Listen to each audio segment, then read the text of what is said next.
Chào các bạn, một phần không thể thiếu của đồng quê nước Mỹ đó là những vườn táo chín đỏ căng mọng.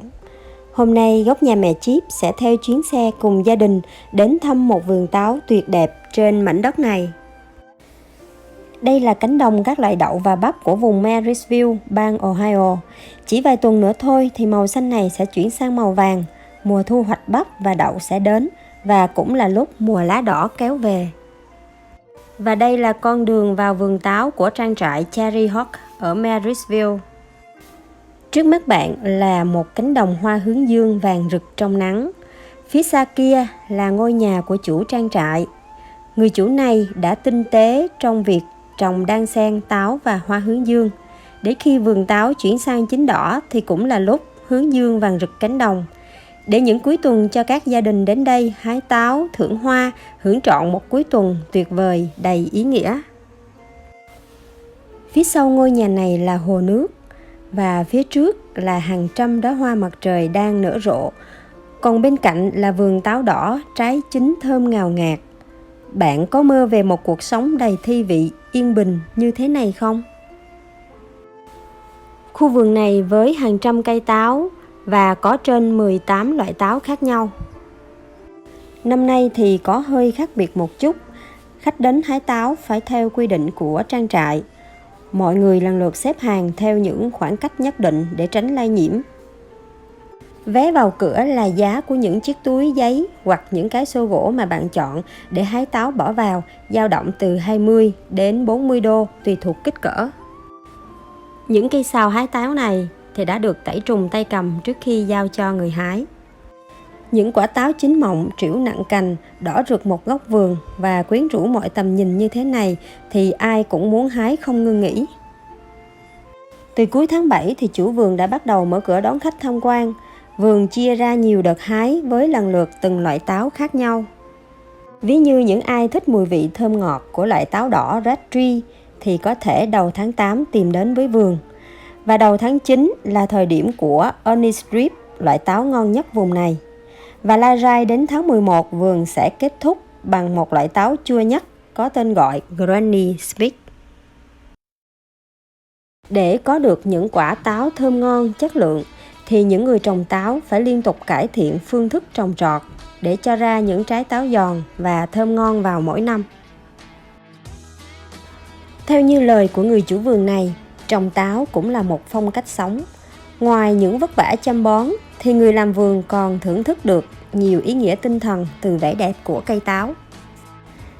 Cây táo sẽ được cắt tỉa vào mùa đông và những người làm vườn sẽ cẩn thận theo dõi việc đơm hoa, rồi họ sẽ tỉa bỏ bớt các quả nhỏ để cho những quả khác được lớn hơn. Sau đó thì dùng phương pháp tự nhiên ngăn côn trùng gây hại. Và cuối cùng là hái và bảo quản theo các quy định an toàn thực phẩm để đảm bảo chất lượng tốt nhất cho quả táo. Những mùa thu hoạch trước thì nhiều gia đình đã trải qua những chuyến picnic cuối tuần cùng gia đình tại vườn táo. Họ mang theo bánh mì, thức ăn, trải tấm bạt dưới bóng mát của cây táo và hái táo và thưởng thức bữa trưa cùng gia đình. Lũ trẻ thì vui đùa chạy nhảy khắp nơi trong vườn. Năm nay do dịch bệnh ảnh hưởng nên mọi thú vui đều phải hạn chế.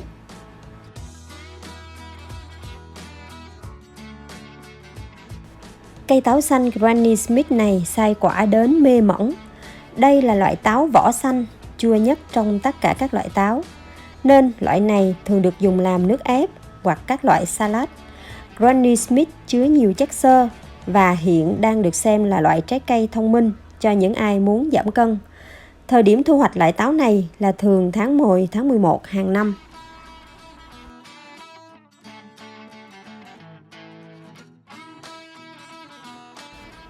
Đây là hàng trăm quả táo chưa kịp thu hoạch thì đã chín rụng la liệt như thế này.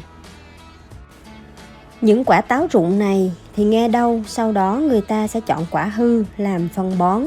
Những quả còn ăn được thì làm thức ăn cho gia súc. Và những quả tươi mới thì cũng có thể chế biến thành giấm táo, nước ép. Tuy nhiên theo một quy trình khoa học và an toàn để tránh lãng phí.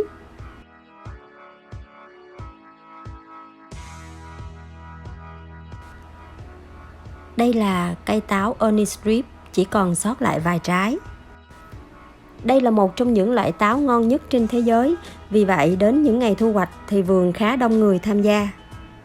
Ernie Scripps có màu đỏ cam, cơm giòn, mọng nước và độ ngọt đạt ở mức 9/10. Khi cắn vào, miếng táo đúng nghĩa mọng nước và đúng nghĩa là vị ngọt ngập tận chân răng.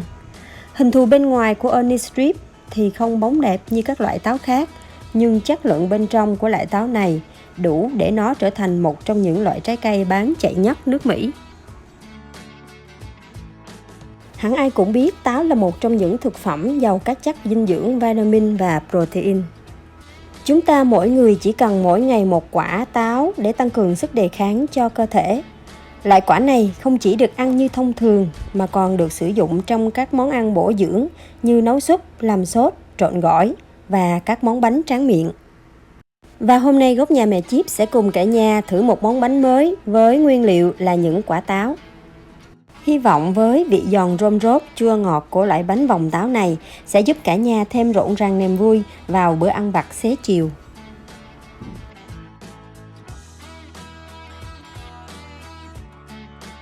Để làm món này thì rất đơn giản. Ở đây mình có 3 quả táo ngon hoặc số lượng nhiều hay ít tùy thuộc vào số người thưởng thức. Táo đem rửa sạch phần vỏ, cắt ra thành nhiều lát dày cỡ nửa phân. Sau đó dùng một chiếc nắp chai hoặc bất kỳ dụng cụ tách lấy hạt nào để tách bỏ phần lõi hạt giữa khoanh táo. Chuẩn bị sẵn một tô nước, vắt thêm vài giọt chanh rồi cho tất cả số táo mới cắt vào ngâm.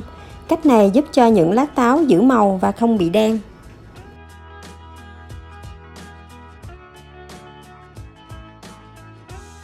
Tiếp theo thì chuẩn bị một thố nhỏ, cho vào 30g đường cát trắng, 20g đường nâu pha vị quế, thêm một thìa cà phê đường vani tạo mùi thơm, rồi trộn đều các loại đường lại với nhau.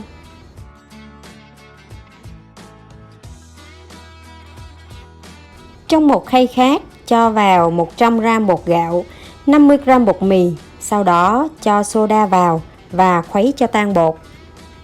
Hỗn hợp nên ở dạng sệt để phần bột dễ bám khi nhúng miếng táo vào. Dùng soda thay cho nước sẽ giúp miếng bánh giòn lâu và ngon hơn.